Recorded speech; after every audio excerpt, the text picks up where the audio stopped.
Digwit agus Céad Mhíle Fáilte, you are all welcome back to my channel. So in today's video we are going to be learning All I Want by Kodaline. Savage song. And so I'm going to be playing it with no capo on. You can play it however you like with the capo up the fretboard. We're going to cover the chords first and the strumming, and then we're going to put the song all together. So let's start with the chords. The chords you're going to need are C, so that's the first box, second string or B string. It is the second box, D string, which is the fourth string, and third box it's the A string, which is the fifth string.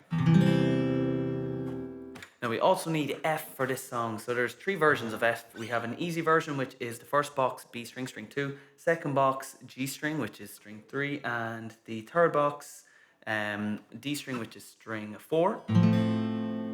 Harder version from that, leave the first two fingers where they are. The third finger goes up to the A string, which is the fifth string, and your pinky now covers the D string, which is the fourth string.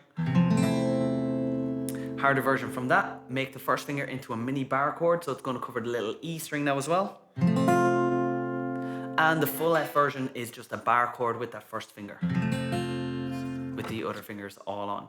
The next chord we're going to need is A minor, very similar to C. So again, first box B string, which is string 2. Second box, then we have D and G, which are strings 4 and 3. A minor.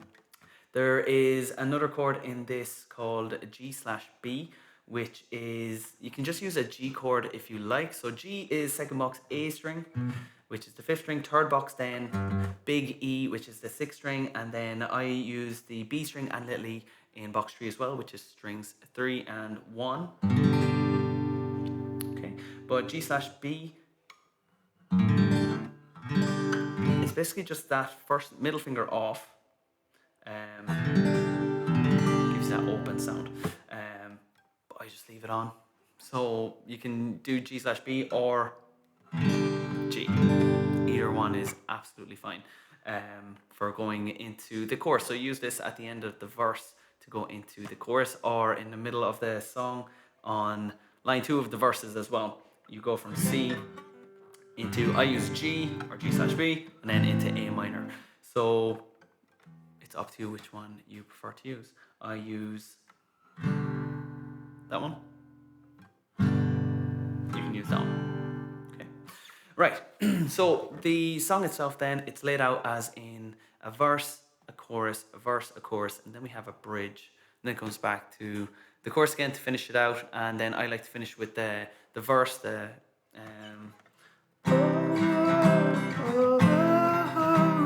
just to finish out the entire song. So the verse order comes up here. We have C for the full strum pattern. Strum pattern goes down 1 2 3 4, down 1 2 3 4 for every single chord. If you see the chord is underlined, it means that the chords share. So C will do a full strum pattern, down 1 2 3 4, down 1 2 3 4. F will do one of them, and it's back to C for 3. So it's C, and then full C. So that whole line goes C, 1 2 3 4, down 1 2 3 4, F, 1 2 3 4, C, 1 2 3 4. That's the all I want is nothing more. Okay. Then we have the next line, C, full C, down 1 2 3 4, down 1 2 3 4, into your G or G/B, and that shares with the A minor. So one strumming pattern for the G and one for A minor, and then a full A minor after that. Then we have F, so full F. Then it's F and C sharing each, so F for 1, C for 1, and then a full C, so 2 strumming patterns for C. Then F again, full F. And then F and C share, so 1 each. Okay, then you can do a full C here, if you're going back into another verse, or 1 C into 1 G or G/B if you're going into the chorus. So if you're doing a verse again, it's just C, C. If you're going verse into chorus, C, G. And then it just raises the tone so that you can go into the chorus nice from there. There is one more thing I'm going to add. When I play the song, I like to play a kind of slower version. So at the end of each line of the verse that you see here, I play that last chord twice.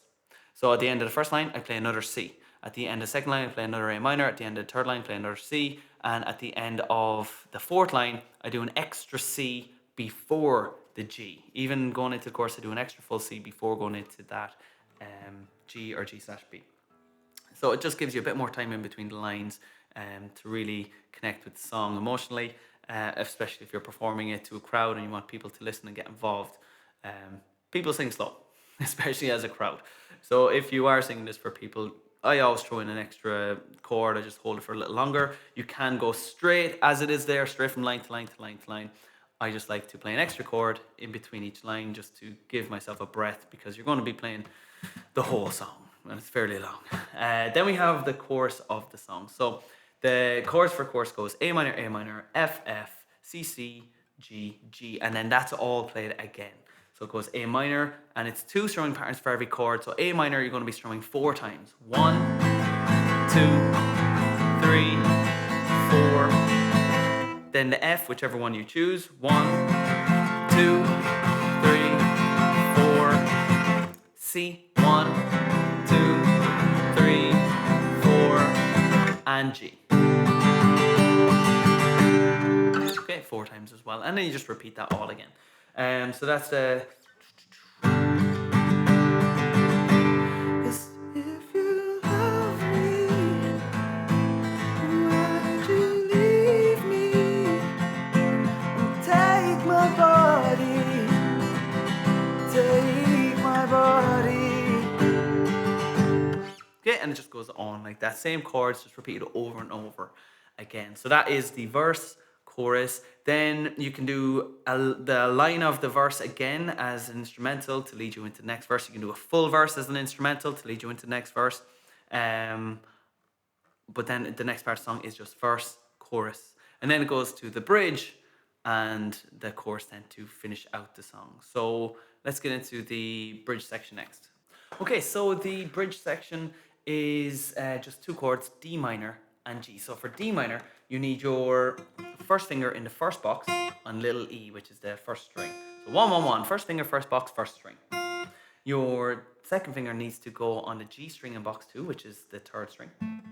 And your third finger then needs to go in the 3rd box on the 2nd string. D minor. So you have 2 D minors, which means we're doing a strumming pattern 4 times. So down, 1, 2, 3, 4, 2, 3, 4, and then G, and 2 Gs again. 2,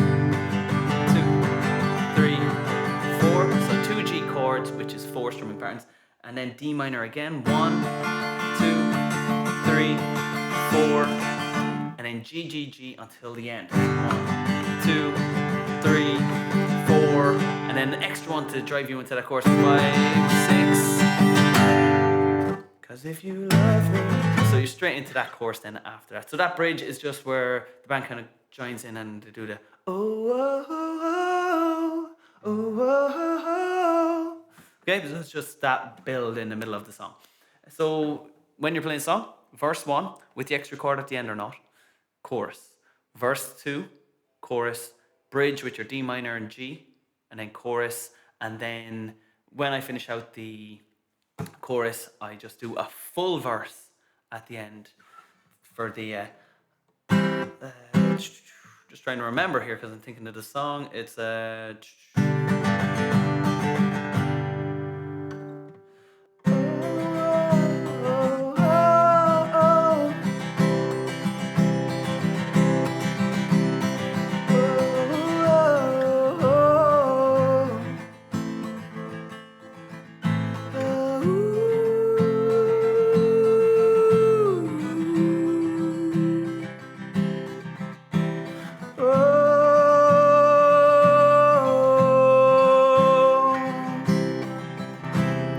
and then that's kind of how I finish the song, just with that kind of haunting singing in the background, accompanied by the guitar. So that is the way, that's the closest version I could find to the actual song that the lads play. It's what I play, and everyone just loves it when they sing along. They kind of just want the gist of the song where they can just belt out at the top of their lungs through that chorus. But yeah, that's it for me here today, guys. Practice those chords. The best F I find is the bar chord F. So if you're a beginner and you're working your way up through those Fs, try to find that bar chord and practice that bar chord. When you're doing bar chords, your thumb and your pointer finger have to make the same shape as a capo. So you have that long finger, short end, long finger and thumb. And squeeze from the bottom. If your finger's bending, it just means that your knuckle is behind the neck of the guitar. You need to bring your knuckles forward and press in on the bar chord, and you're going to get a better squeeze with a straighter finger, and it just gives you a nicer sound overall. But that is all I want from Kodaline, and that is it from me here today. Thank you for watching. Subscribe if you are new, and I will see you next time. Shalom.